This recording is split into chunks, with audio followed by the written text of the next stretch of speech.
सजात्म स्वरूप परम गुरु शुद्ध चैतन्य स्वामी ने नमः। समय सार कलश में कह रहे हैं गाथा 55। इस जगत में मोही जीवों का परद्रव्य को मैं करता हूँ, ऐसा परद्रव्य के कर्तृत्व का महाअहंकार रूप अज्ञान अंधकार जो अत्यंत दुर्निवार है, वह अनादि संसार से चला आ रहा है।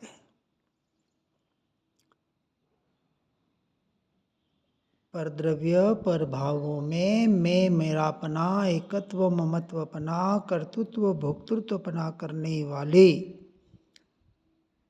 मिथ्या दृष्टि अज्ञानी मोही जगत परद्रव्य को मैं करता हूँ, भोगता हूँ, यह मैं और मेरा है, ऐसे कर्तृत्व का महाअहंकार। दूसरा अहंकार है या नहीं, लेकिन पर में मैं और मेरापना यही सबसे बड़ा अहंकार है और कर्म बंध का कारण है।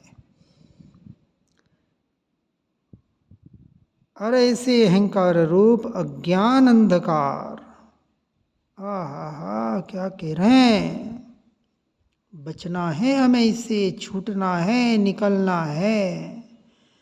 इसलिए भेद ज्ञान, भेद विज्ञान का निरंतर निरंतर जितना अभ्यास होगा, उतना वहां से हम छूट पाएंगे। ऐसा अज्ञान अंधकार जो अत्यंत दूर निवार है, उसका निवारण इतना दुष्कर है, उसे अत्यंत शब्द लगाया। जो अनादि से चला आ रहा है, एक भव का नहीं है ये। इसलिए पर मैं मेरा अपना करने में हमें एक क्षण भी नहीं लगता। जैसे ही सगाई हो गई, ये मेरी होने वाली पत्नी पति, जैसे वस्तु का आदान प्रदान हुआ, पैसे दिए, वस्तु ली, तो पैसे का ममत्व टूटा और उस वस्तु में ममत्व जुड़ गया एक क्षण में। कोई देर नहीं लगती, कोई विचार नहीं करना पड़ता कि अब पैसे गए क्या करें। पता है कि पैसे के बदले में वस्तु मिल गई, लेकिन महापुरुष पुकार पुकार कर कह रहे हैं, तू आत्मा है, तू आत्मा है, ये परद्रव्य पर भाव तू नहीं, तेरा नहीं, इसका स्वीकार नहीं कर पा रहे हैं। अजब गजब बात है। इसलिए अहो हे भव्य जीवो, परमार्थ नय का ग्रहण करने से, अर्थात निश्चय नय को ग्रहण करने से, अर्थात अपने स्वरूप और स्वभाव में मैं मेरापना करने से, यदि एक बार भी वह अज्ञान अंधकार नाश को प्राप्त हो जाए, जड़ मूल से पर में मैं मेरापना निकल जाए, छोड़ने की बात नहीं हो रही है अभी, सिर्फ मैं मेरापना निकालने की बात हो रही है, जो महा से महा दुष्कर बता रहे हैं। पर को छोड़ना एक बार सहज है, सरल है। परिवार को छोड़ देते हैं, पैसे को, धन दौलत संपत्ति करोड़ों की प्रॉपर्टी छोड़ देते हैं, दीक्षाएं भी ले लेते हैं, परंतु शरीर में, शरीर की क्रियाओं में बाहर बाहर ही धर्म मान रखा है। यही तो अज्ञान अंधकार है, अहंकार है। मैं करता हूँ, मैंने छोड़ा, मैं क्रिया शुद्ध करता हूँ। अरे जड़ पुद्गल की क्रिया और अपने आप को कर्ता भोक्ता मान रहा है, उसका यही तो अज्ञान दशा है। और एक बार ये स्वयं के स्वरूप स्वभाव का निर्णय हो जाए, निश्चय सम्यक दर्शन प्रकट हो जाए, तो ज्ञान घन आत्मा को पुनः बंधन कैसे हो सकता है। आहा, क्या कह रहे हैं। अनंतानुबंधी कर्म की बात चल रही है अभी। अनंतानुबंधी कषाय से होने वाले अनंतानुबंधी कर्म चौथे गुणस्थानक में जड़ मूल से समूल ये क्षय होते हैं, अर्थात 100% पर द्रव्य पर भावों से मैं और मेरापना, उसका भाव, उसको अपनाने की इच्छा, पर से आशा, पर से अपेक्षा, सब कुछ विलय को प्राप्त होता है। और ऐसे हो जाए तो पुनः आत्मा को बंधन कैसे हो सकता है। अब प्रत्याख्यानी संजुलन कषाय भले पड़ी है तो पड़ी है। राम भरत आदि को तीव्र कषाय राग और द्वेष, फिर भी उसी भाव में मोक्षगामी क्षयिक समकीति। इसलिए कषाय हमारा कुछ नहीं बिगाड़ती है। ये अनंतानुबंधी कषाय का अर्थ पर में मैं और मेरापना ये छूट जाए तो अनंतानुबंधी की अपेक्षा से कह रहे हैं कि पुनः बंधन कैसे हो सकता है। फिर भले उस भव में नहीं जाए, उपशमिक समकित भी प्राप्त हो जाए तो ज़्यादा से ज़्यादा 15 भव। अनंत पुद्गल परावर्तन में ये 15 भव एक अंश भी नहीं है। विचार करें, यदि इस संसार परिभ्रमण से छूटना है तो इस बात पर गहराई से चिंतन विचार करके उसके अनुसार अपने जीवन को परिवर्तित करना पड़ेगा। परद्रव्य पर भाव से छूटने का आत्मरमणता के लक्ष्य से तीव्र पुरुषार्थ करना पड़ेगा। अनंत पुरुषार्थ कहा उसे।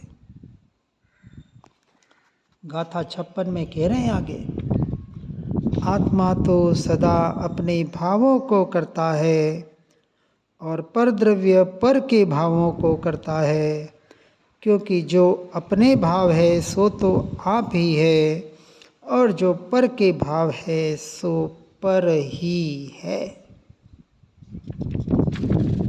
एक द्रव्य दूसरे द्रव्य को छूता तक नहीं तो एक दूसरे का कार्य करे, एक दूसरे में निमित्त भी बने। व्यवहार से भले कहने में आता है निमित्त नैमित्तिक संबंध,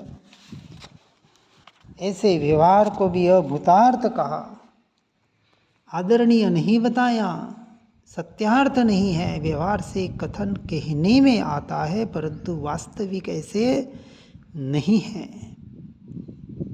निमित्त कहो, कर्म कहो, बिचारे क्या करें, वो अपना काम अपनी योग्यता से अपने में कर रहे हैं। और कर क्या रहे, हो रहा है। और जीव का भी परिणमन अपने से अपने में हो रहा है, परंतु सबसे बड़ी प्रॉब्लम यह है कि जीव के ज्ञान में पर झलक रहा है और उसे वो अपना मान बैठा है। अब कहेंगे कि पर को जानने का भाव क्यों आता है, ये स्वभाव, अरे ये तो स्वभाव है उसका, बस उसको स्वीकार करो, जैसा है वैसा है तो है। पर को जानना और पर में मैं मेरापना करना जरूरी थोड़ी है।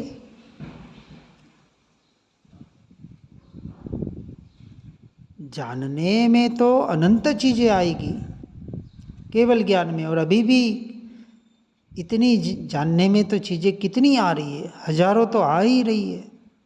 क्या सब में मैं मेरापना कर रहे हैं क्या हम?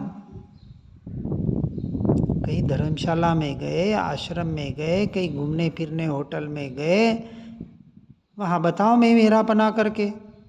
किसी घर के मेहमान गए, वहाँ बताओ ये घर मेरा है। किसी पड़ोसी के बेटे को, उसकी पत्नी को बोलो ये मेरी पत्नी है। अरे खून खराबे तक बात पहुँच सकती है। ये इतना छोटा सा ये परिवार, उसमें हमने ऐसा में मेरापना कर रखा है। बार बार सुन रहे हैं, पढ़ रहे हैं, तो भी ये मैं मेरापना निकालने का प्रयास कितना हो रहा है। ज्ञान ज्ञान ज्ञान कर रहे हैं, फिर भी विचार करना ये पर से मैं मेरापना कितना छूटा। इस पर जोर दो, इसका अभ्यास करो। और इसके लिए वानप्रस्थ अवस्था, घर गृहस्थी से निकलने के अलावा और कोई रास्ता हमें तो नज़र नहीं आता। घर में रह के सब कर्म करना चाहते, वापस वही वही अपने को ठग रहे हैं, स्वयं का छल कर रहे हैं। गाथा 62 में कहते हैं, आत्मा ज्ञान स्वरूप है, स्वयं ज्ञान ही है, और वह ज्ञान के अतिरिक्त अन्य क्या करें? कुछ कर ही नहीं सकता। उसमें वो शक्ति ताकत है ही नहीं कि पर का कुछ करे। उसका अनंत वीर्य अपने से अपने में स्थिर होने के लिए है, जो अनंत सिद्ध परमात्मा के हो रहा है। उस अनंत वीर्य से तो अपने स्वभाव में स्थिर है। एक समय के लिए भी ज्ञान स्वभाव से बाहर नहीं आ रहे हैं। यह अनंत शक्ति वहाँ काम कर रही है, हम उसका दुरुपयोग कर रहे हैं। इसलिए आत्मा प्रभाव का करता है ऐसा मानना सो व्यवहारी जीवों का मोह है। ये मोह और अज्ञान दशा। हा, देखो क्या कह रहे हैं। आत्मा अपने भावों का कर्ता भोक्ता है, सो आप ही है। पर द्रव्य उसके भावों का कर्ता भोक्ता है, सो पर ही है। एक दूसरे को सो दूर है। अब वहाँ से दृष्टि हटाओ, और जो ज्ञान के अतिरिक्त कुछ नहीं है, जो निरंतर ज्ञान मात्र ज्ञायक, स्वयं से स्वयं को ही जानने वाला, ऐसे भगवान आत्मा का लक्ष्य करें तो मिथ्या दृष्टि रहे कैसे, अज्ञान दशा रहे कैसे? रह ही नहीं सकती। काम इतना सा करना है, परंतु इतने से काम को ही अनंत पुरुषार्थ कहने में, मानने में आता है। ज्ञान जણાય છે, ये ज्ञान ही तो जानने में आ रहा है, और ज्ञान के अलावा और कुछ है ही कहाँ। जहाँ देखो 5 इंद्रियों के विषयों के परिणमन में भी ज्ञान ही ज्ञान झलक रहा है। विकल्पों में, विचारों में भी ज्ञान के अलावा कहीं दृष्टि ही न जाए। इसलिए जो आत्मा, ये आत्मा ही, ये जो पर को मैं मेरापना करना कौन कर रहा है? आत्मा ही तो कर रहा है। वैभाविक शक्ति जो आत्मा में पड़ी है, उससे वो हो रहा है। इसलिए व्यवहारी जीवों के मोह से हमें हटना है, जिसे वास्तविक मोक्ष की अभिलाषा, संसार से मुक्ति की अभिलाषा हो, उसके लिए। गाथा 69 गुण 70 में कह रहे हैं, जो नए पक्षपात को छोड़कर स्वरूप में गुप्त होकर सदा निवास करते हैं, और वे ही जिनका चित्त विकल्प जाल से रहित शांत हो गया है, ऐसे जीव, ऐसे परिणमन होते हुए जीव साक्षात अमृत का पान करते हैं। शुद्धता विचारे ध्यावे, शुद्धता में केली करे, शुद्धता में स्थिर वहे, अमृत धारा बरसे, ये ज्ञान ज्ञान ज्ञान ज्ञान ज्ञान की रस धारा। हा। इससे बड़ा अमृत क्या होगा, और इससे दूर होना, इससे बड़ा जहर विष क्या होगा। समझ लेना, पर में मैं मेरा पना ही विष है। क्षण क्षण भाव मरण जीव कर रहा है, उसमें कर्म बंद कर रहा है। हर समय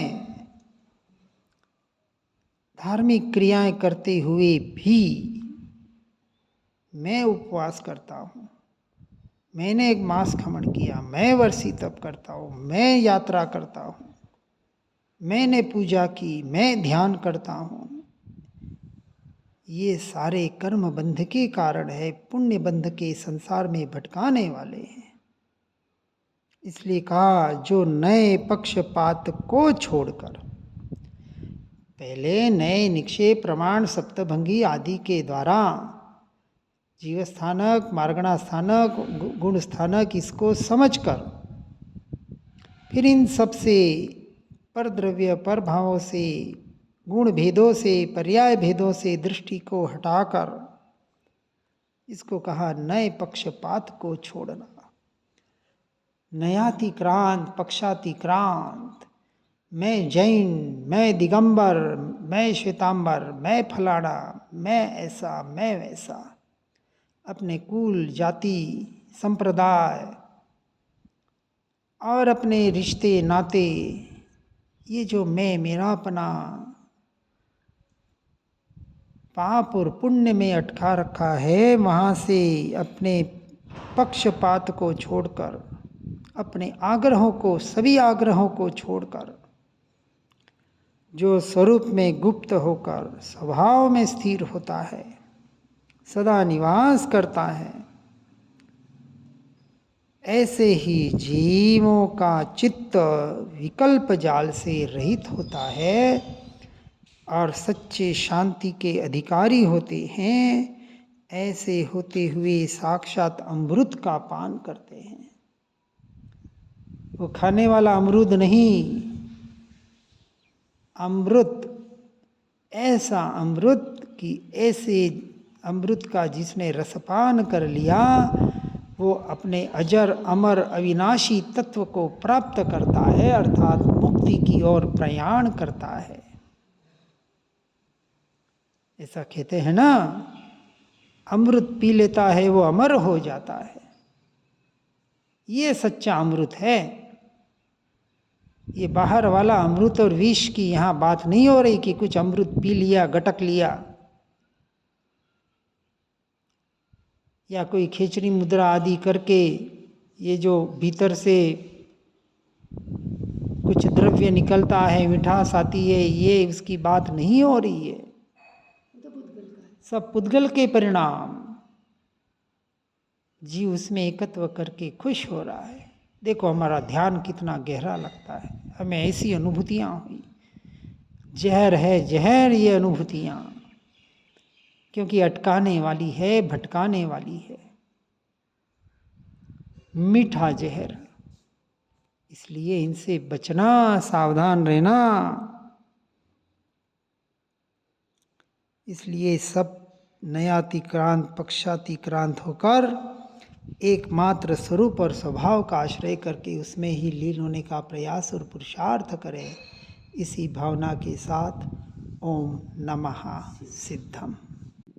श्री जिनवाणी जिनवरवाणी, जग जीवों को सुखदानी, मोह विनाशक तत्व प्रकाशक, भविक जनों के मन आनी। पूर्ण ज्ञान के महासिंधु से रत्न त्रय के रत्न मिले, ज्ञान भानु का उदय हुआ है, भव्यों के ही कमल खिले। मोह मान अज्ञान तिमिर को ज्ञान किरण से दूर किया, सुनय जगाती कुनय भगाती, स्यादवाद का मार्ग दिया। वस्तु स्वरूप यथार्थ बताया, बतलाया निज आत्म राम। धन्य धन्य जिन वाणी माता, शत शत वंदन सतत प्रणाम। शत शत वंदन सतत प्रणाम।